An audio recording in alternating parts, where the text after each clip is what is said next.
Magandang araw po sa ating lahat. Nandito tayo ngayon sa K-Food Real Quezon. At ngayong araw po meron tayong good news. Ano po yon? Meron tayong bagong menu dito po sa ating K-Food na swak sa budget at swak na swak sa ating mga panlasa. Ito po yung ating pork cutlet, mayo dupbap, tuna dupbap, at marami pang iba. At ngayon din po, ipapakita namin paano ito gawin. So, sige na po.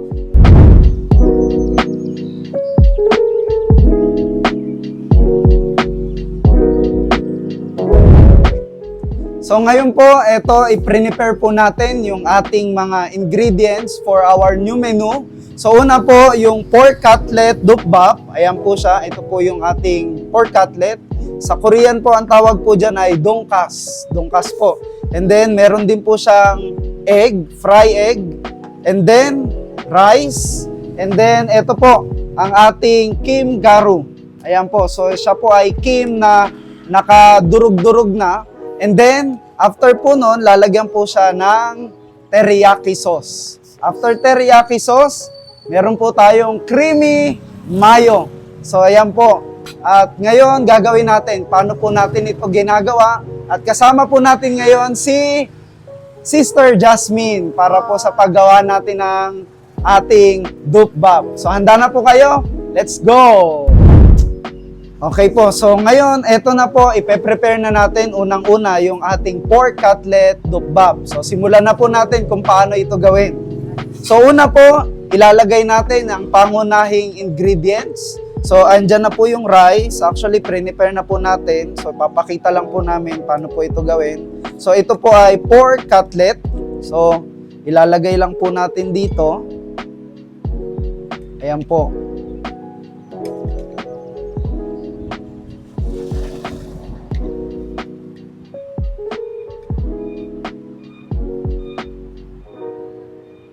So, ayan po ang ating pork cutlet. Sunod naman po nating ilalagay ang ating fry egg. Okay po. So, nilagay na po natin siya sa gilid dahil gusto po namin makita nyo ng malinaw yung ating mga ingredients. Ayan po siya. So, yan po ay napakasarap, napakayami. At syempre, hindi po mawawala ang ating kim garu na napakasarap po. Ayan. Tingnan po natin. So, lagyan po natin ngayon. Hindi po sobrang dami dahil medyo salty po siya, pero malinamnam talaga ito. Ayan.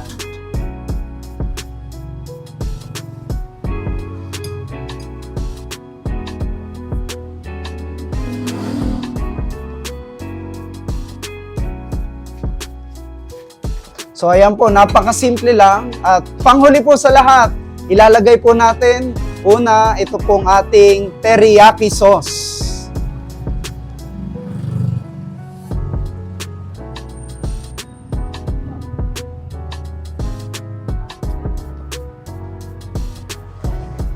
And then, mayo, pinakahuli sa lahat. Kaya po, mayo dupbap. Ayun.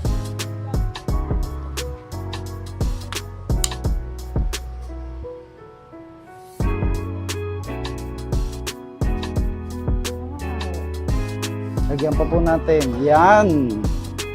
Okay po. So, kung nakikita nyo po, ito po ang ating pork cutlet mayo dupbap. Okay. Sister Jasmine, ano pong masasabi nyo dito? Para sa akin, swak na swak. Napakasarap. Saka unang-una, mas mura po. Ayan. Kaya tatakilik po yun. Ayan. So, kaya po, tikman na po natin ito. Sarap. Okay. Yun lamang po. Maraming salamat. Yan po. So, ngayon naman, ang gagawin natin, yung ating tuna mayo dupbap. At ngayon po, sisimulan natin at ipapakita natin paano po natin ito gagawin. Napakasimple lang po. Una, ilalagay po natin ang ating tuna. Ayan po. Wow. Kung nakikita nyo po, napakalinamnam, napakasarap, napakalasa po niyan. Ayan. And then, pangalawa po, ilalagay natin yung ating egg. Ayan na po. Ayan. So talagang masusi pong nilalagay ang mga itlog. dahil napaka-importante po na makita natin kung gaano kapresentable ang ating mga menu. Ayan. Okay. So, of course, hindi po mawawala ang ating Korean Kim Karu. Ayan po. So, lagyan na din po natin.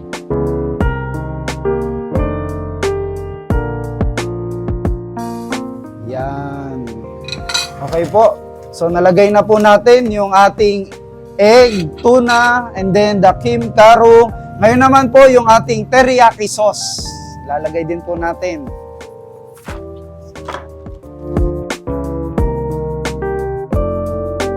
Yan. Okay po. So, pagkatapos naman ng teriyaki sauce, ang susunod po nating ilalagay ang ating mayo. Ayan. So, ito po ay tuna mayo dukbap.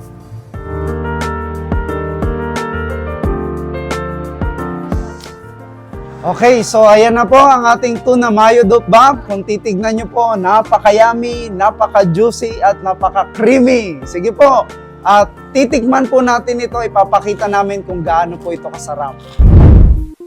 Ngayong hapon po, pagkatapos natin gawin yung ating tuna mayo dukbap at yung ating pork cutlet dukbap, tumawag po tayo ng ating kapitbahay para matikman po ang ating bagong menu. So ngayon po, tinawag natin si Ate Arlene po. Ate Arlene, taga dito din po kayo, tama po?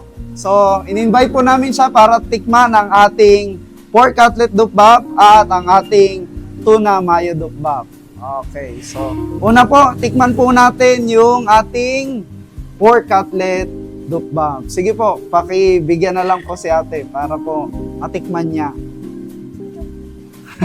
Kinakabahan po. So, maganda po medyo ihalo natin eh. Okay po. So, kasi ano po siya, may mga sauce. So, and then konting, ayan, karne, and then, okay po. Ayan po. Pwede nyo po i-try. Sige po, try po. Ayan. Ayan, nahulog. Ano po, masarap. Ano po sa ano po sa yung honest lang po. Opo, honest lang po. Nagsasama po yung tamis at alat. Ayun, may tamis, may alat. Malinamnam po ba, malasa? May ano po, cheesy siya. Yun, cheesy daw po. O, ngayon naman po, itong ating tuna mayo dukbap. Ayan po. So, titikman po natin. Ayan, may konti din po siyang sauce. Wag po kayong kabahan. Kami po dapat yung kabahan eh. Okay po. Ayan. Ayan po. Sige po. Sample lang po.